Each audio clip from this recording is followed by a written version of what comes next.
Morning glory and evening grace, America. I'm Hugh Hewitt. Monday, October the 13th, 2025, is a day everyone who is old enough to remember will always remember as a day of great joy.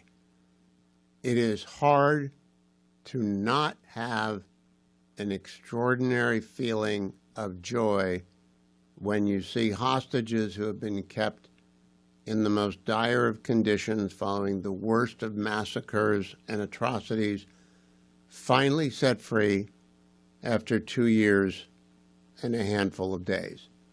It is a great day. Now, great days in the course of a life. If you get your 70 or 40, or if you're like my grandfather, 50+ years, you're going to have a lot of great days and you're going to have a lot of terrible days. And the great days and the terrible days are going to divide into public great days and public terrible days and private great days and private terrible days. Now, a private great day is the day you get married, if you got married. A private great day is the birth of your child, if you've had children. A private great day is when one of those children grows up and marries a spouse of whom you approve. Another great day is any day a grandchild is born. There are lots of great days if you are a blessed person in the course of your life. There are many great days in your spiritual life. If you're like I am, a Roman Catholic, when you receive your first Holy Communion, when you're baptized, obviously, but you don't remember that. Your first confession, confirmation. There are many great days in a person's private religious journey. Public days, though, there aren't many great days. There are a lot of good days, don't get me wrong. It was a very good day when Ronald Reagan won the presidency in November of 1980. It was another good day when he won re-election in 1984. It was a very good day when H.W. Bush won his election in 88, when W won in 2000 and in 2004, and yes, when President Trump won in 2016 and 2024. Those were very good public days. But great public days, great ones, I can only think of 3. Now, I think of 2 awful public days. 9/11, that's the worst day of my life, publicly. I don't think anyone's going to try and bid for second place on that.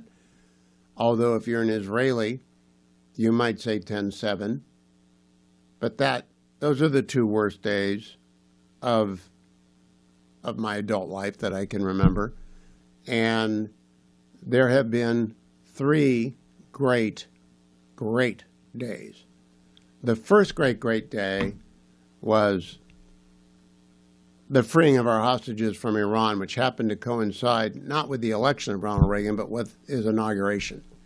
And if you had gone through those years of ineptitude, impotence, the collapse of any illusion of having control over the world because you're America, those were bleak years when the Ayatollah Khomeini simply toyed with the West.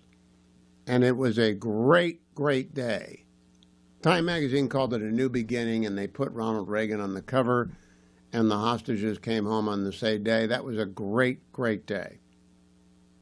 It's second on my list. The greatest of days was the day that the Berlin Wall fell.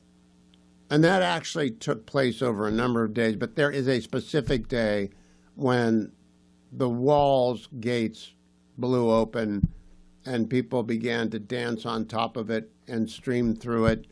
And you knew right then that communism in Europe and eventually in the Soviet Union would dissolve. You knew that. It was a day of great joy, unlike any other day of great joy that I've experienced. It's number 1 because it represented freedom for hundreds of millions of people, both who were already alive and who were being liberated, and their children, and an opportunity for those countries, some of which have taken it, like Poland and the Czech Republic, Hungary, Romania, Germany reunified. They've become free. They're not thriving in many places, but they are free, and they can choose at any time they want to thrive. Russia has fallen, unfortunately, back into the clutches of a dictator. It isn't as bad as the Stasi were for the average Muscovite or Russian. It's not like being an East German under the boot of the Stasi, but it's pretty bad. People fall out of windows by accident. People are dying by the tens of thousands on the front in a war that Putin started because of American weakness. But the fall of the Berlin Wall was a great day. And it was a great day as well when our hostages came home. But if I put the fall of the Berlin Wall as number one, I'm going to put the release of our hostages as number three, and I'm going to put today in as number two.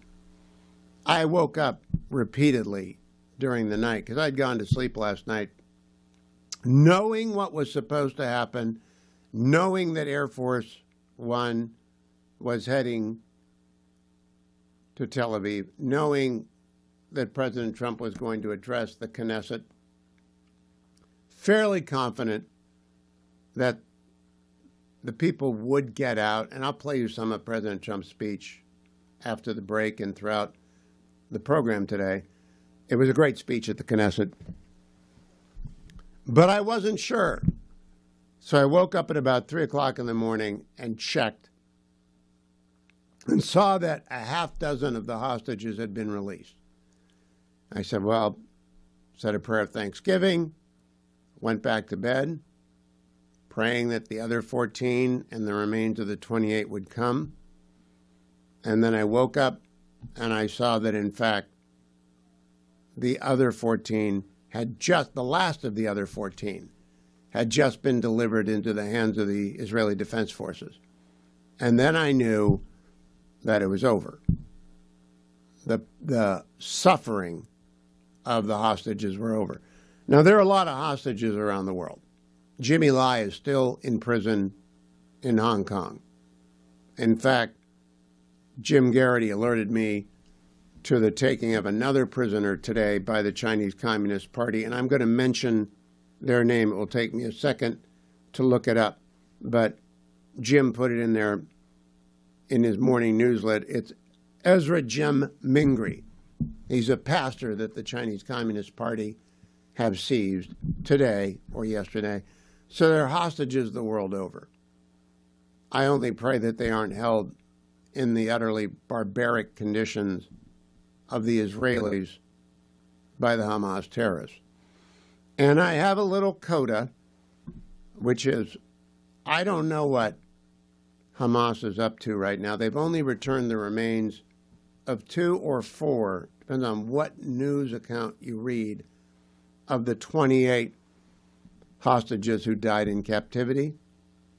And that's a lot less than they were supposed to do. President Trump has already been to Egypt, already addressed the peace conference, already on his way home. I hope he has an understanding with Prime Minister Netanyahu and the rest of the people around the world about what happens if those remains are not delivered. The ceasefire is done, and the IDF will resume the war. Hamas has made something of a show of strength. It's really hard to tell. I counted 20 guys in uniforms in 3 cars. I saw a couple of clips of alleged Hamas terrorists killing innocent Gazans. I don't know what's going on in the Strip, but I know that there's a deal, and the deal has to be lived up to, or there is no deal. But as it stands right now, a little bit after 3 o'clock on October the 13th, 2025, it's a joyful day. It's a day right up there that we will not forget. A great day of triumph for President Trump and for Prime Minister Netanyahu and those that worked with him, Special Envoy Witkoff, Jared Kushner, Ron Dermer, thousands of people in the IDF, hundreds of Americans who have helped out. It's just a great day. Enjoy it. Remember it. There aren't many of them in the course of a life. I'll be right back, America. Stay tuned to the Hugh Hewitt Show.